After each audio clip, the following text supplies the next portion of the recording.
Hi viewers, this is Dr. Lokumar welcoming you to today's class. Today I am here before you to teach one of the most important topics of grammar, that is if conditionals. What are if conditionals? For example, look at this sentence. If you work hard,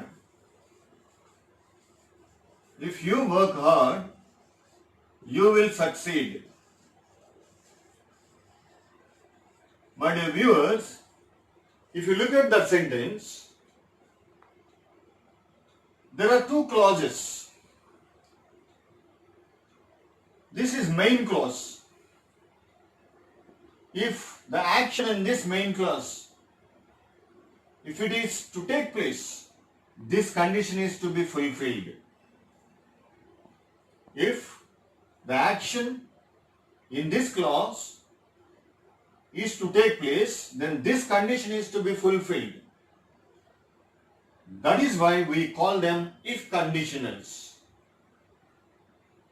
And we also call them conditional clauses. Conditional clauses. There must be if in the sentence. That can be either in the beginning or in the middle also. For example, in the same sentence you can write like this. You will succeed if you work hard. And instead of if, you can use even when also. So if this has to take place, then this is to be fulfilled. So there is a condition. For example, if you come to my house, I will give you my book. If you don't come, I don't give you my book. So there is a condition. And here if you look at the first condition, zero condition. The first condition is zero condition. This zero condition is used to express general truths or scientific facts. Look at this example. If you heat ice, it melts. If we heat ice, it melts. It is a scientific condition. If you press the button, the door opens. If you press the button, the door opens. If it rains, the grass gets wet. So this zero condition is used to express general truths or scientific conditions. Look at the structure of this zero condition. There will be if and simple present form of the verb V1 plus again there is another simple present form of the verb V1. This V1 will be in one clause and another V1 will be in the another clause. Hope I am clear. And now look at the second condition. It is possible condition. It is possible condition. It is type 1 condition.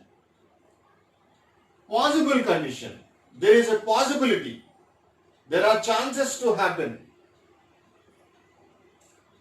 And this condition is also known as probable condition, likely condition. For example, if you come with me, I'll give you treat. If you want a treat from me, you have to come. If you don't come, you won't get any treat.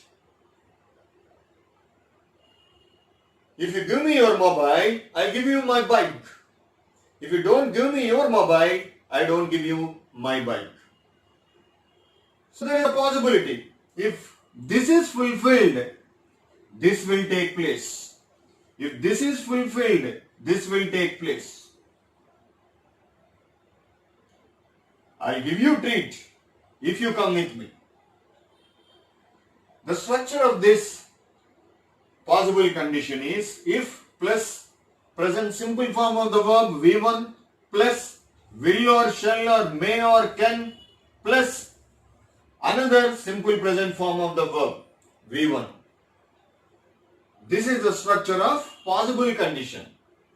Here if is there, here V1 is come, and again In the next clause, there is will, and after will, again there is B1, give. So this is the structure of possible condition. This is type 1 condition. Now have a look at type 2 condition.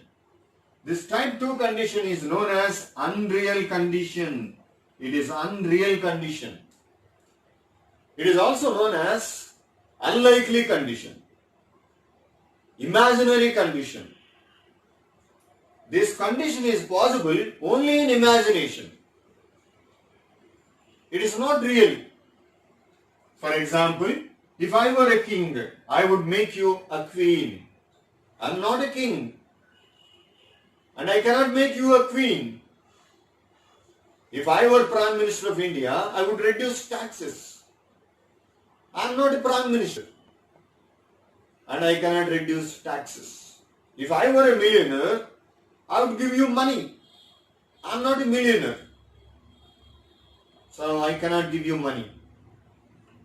So this condition is unreal condition. It is imaginary condition. It is unlikely condition. Hope I am clear. Now look at the structure of this condition. There is if in the beginning, and V2 is there. Here past tense form of the form will be there. This is very, very important as far as exam point of view is concerned. This question would come even in competitive exams also. And here there is would in the next clause. If I were a king, I would make you a queen.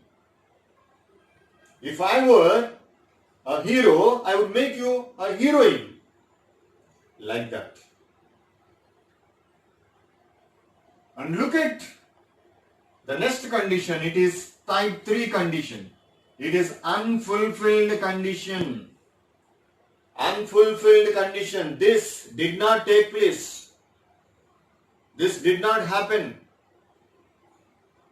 You did not study well. You failed in the examination. So you would say, if I had studied well, I would have passed in the examination. If you had started early, you would have reached in time.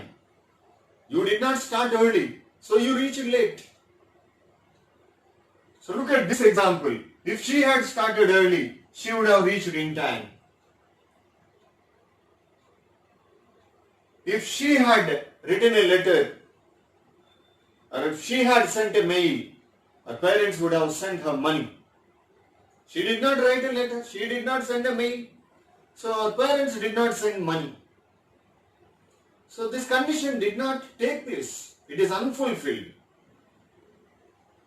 Usually speakers, they use this condition to say that did not take place. Look at the structure. For example, here there is if is there, and then you must use only had plus past participle form of the verb. In this condition, you must use had plus past participle form of the verb, V3, plus would or could, plus have, plus again past participle form of the verb. Here if is there, then had is there, then started is V3 form, past participle form, again would is there, then have is here, and reached again past participle form of the verb. Hope I am clear. And using this condition, you can speak number of sentences, a chain of sentences. For example, you did not write exams well, so you got very less marks. Further, you missed the chance of getting admission into a prestigious college, and you lost an opportunity to get admission into that college. And many of your friends joined that college and they got very good placements. So you can speak like this. If I had studied well, I would have got good marks. If I had got good marks, I would have got got admission into that college, if I had got admission into that prestigious college, I would have been placed in a very good, in a reputed company. If I had been placed in that reputed company, I would have earned very good salary, very good amount of money. So like this you can speak a chain of sentences. Imagine you reached your school or college late. Your principal saw you and he called your parent. And your parent scolded you. And you were so upset. You did not listen to the classes properly that day. So you can say like this. Had I started early, I would have reached school in time. If I had reached school in time, my principal sir would not have called my parent. If my principal sir had not called my parent, he would not have scolded me. If my parent would not have scolded me, I would have listened to all the classes properly the whole day. So like this, you can speak a chain of sentences.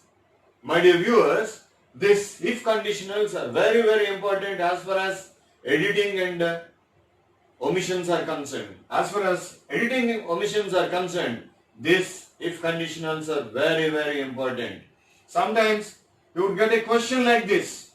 If I was a king, I would make you a queen. So here that was, you will correct, you will change that was into word. Editing point of view. Instead of has, you would use had. So like that, you can edit the incorrect sentences. So my dear viewers, these are very, very important. Hope you understand today's class. With this, I'll stop and see you in the next class. Till then, bye-bye.